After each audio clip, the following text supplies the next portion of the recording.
Sweden, home to hot blondes, dead Vikings, and the Swedish chef. Now, add another thing to this list. Sweden is now the proud owner of the title, the rape capital of Europe.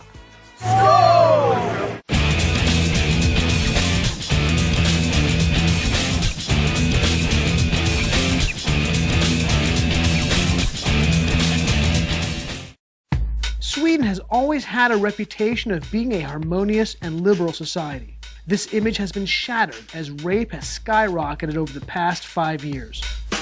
At the same time, Sweden has been going through a revolutionary demographic shift that has seen the country take in more refugees from Islamic countries than any Western nation in the world. This immigration has led to culture clashes and to enclaves of self-contained societies across Sweden. This is Annika Henroth Rothstein. She's a Swedish journalist who has extensively covered the Middle Eastern migration into Sweden. What we have is, first of all, a Swedish culture. Then we bring in, like last year, 190,000 people that come from a very different culture, a culture that isn't liberal, that has radically different views on women, on sexuality, on gender, on all these things. There's an explosion. Yeah, it will be clashes. This is Rinkeby, a leafy northern suburb of Stockholm, also a completely Islamic area. The police have said this is a complete no-go for them and for journalists. Here, a 60 Minutes crew from Australia is attacked while doing a story on Rinkeby. In order to come here and to prosper, you have to adapt to that culture. And that what we're doing in Europe is the complete opposite. They are saying, how can we adapt to you? Do you think that Sweden has a responsibility to adapt to the immigrants' culture coming in? Definitely. Should a woman, when they come here, dress, modestly, with pants and with sleeves? Is that important? It is our culture. If you come to Rinkeby, obviously everywhere it's a dress code, I got Swedish girlfriend. Sometimes I say we go to Rinkeby, he's scared. Right. He's scared. Is it dangerous here sometimes? Sometimes, yeah. We found out exactly how dangerous when, while we were setting up a shoot at a neighboring location, we were approached by 5 men and told to leave. While my crew took off, I stayed to simply ask why we had to leave. Because I was still wired, we have the sound of what happened next. How come it's a problem to film here? I don't want to be filmed. I know, but why? I just don't want to. But why? Let me see. Let me see. I'm not filming anything. Look. Show me what you got. Let go of me. Show me what you got. Show me. Show me your phone. Let go. I'll show you. I don't want your phone. Show me. Let go. I'll show you.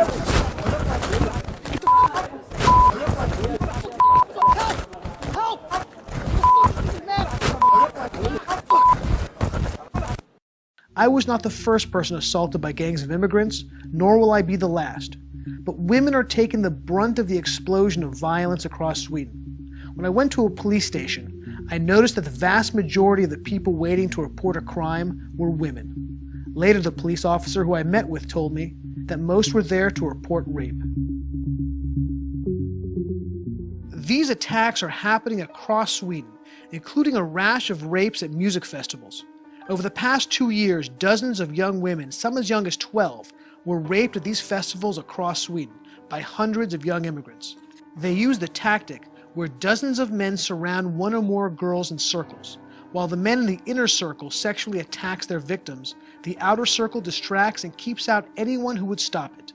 The attacks have become so common that some bands, most notably Mumford & Sons, refuse to play in Sweden. This has happened multiple times and to multiple victims.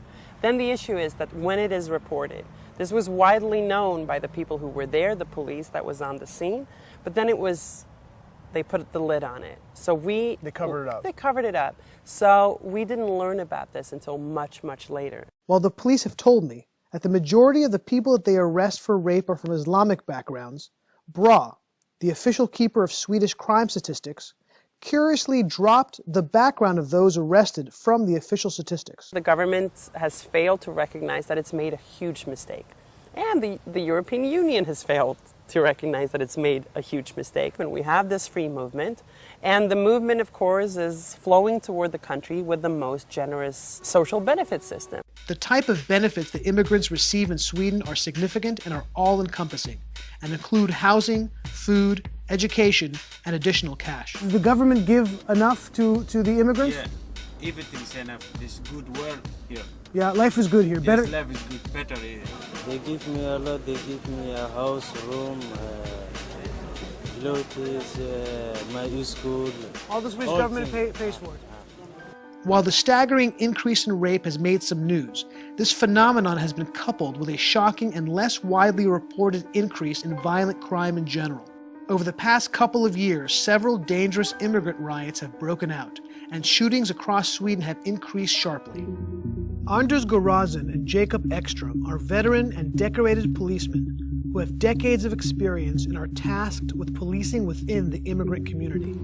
Has there been an increase in violence and crime here in Sweden? More violence and harder violence with guns and... What type of weapons are you guys seeing on the streets? You can see Kalashnikovs, hand grenades from the east, guns, handguns, everything you can find in Afghanistan, you can find here. Doesn't Sweden have very strict gun laws? For sure, you know, and we get, all the time we get new laws about guns, tightened up more. I think it's good, but you know, the violence increased anyway. This is a former police station which had to be moved a couple of years ago. Now the police will tell you that it simply became too unsafe for them to have a full-time presence here. This man has been playing the accordion for several years, trying to bring some musical cheer to the suburb. Yet, he has faced numerous attacks. My music, and the people, boo, boo, boo, boo, the police, please. You need the police here? Yeah, the police, go back the police here. Would you go as far as to say that these no-go areas are essentially states within a state? Yeah, most of the no-go areas is like that. Are there areas where if you're pursuing somebody, where you'll simply stop and not pursue them once they get into this no-go area?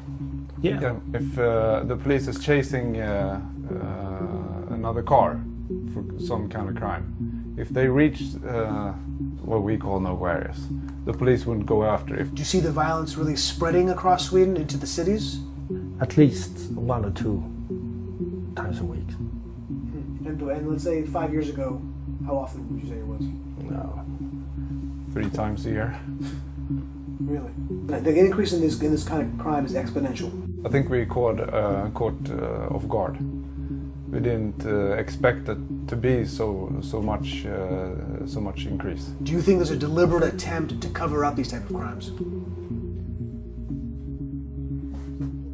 Rather than that they don't want to seem racist. Is there a sort of sensitivity or people scared that if you identify who's committing these type of crimes, that you could be labeled a racist? Of course, I think this is these issues make people nervous all over the world, not only even in Sweden. This make me nervous as well, if we're talking about it. Because you don't want to be called racist? No, this you know, racist card is very hard to deal with, you know. Of course, especially if you are blonde like me.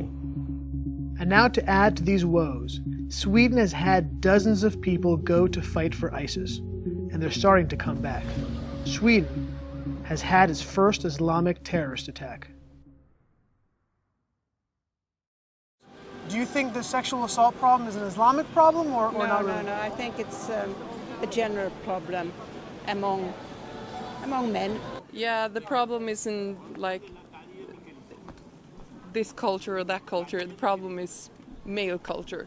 I don't think the immigrants is the problem. No, it's not. Like, that's just like a tiny bit of the problem, and like when that happens, like it's because we didn't like bring them in the right way. And I don't see that connection at all. And I would very much like to see the evidence of such a connection. Do you think it's almost racist to make that connection? Yes, I think so.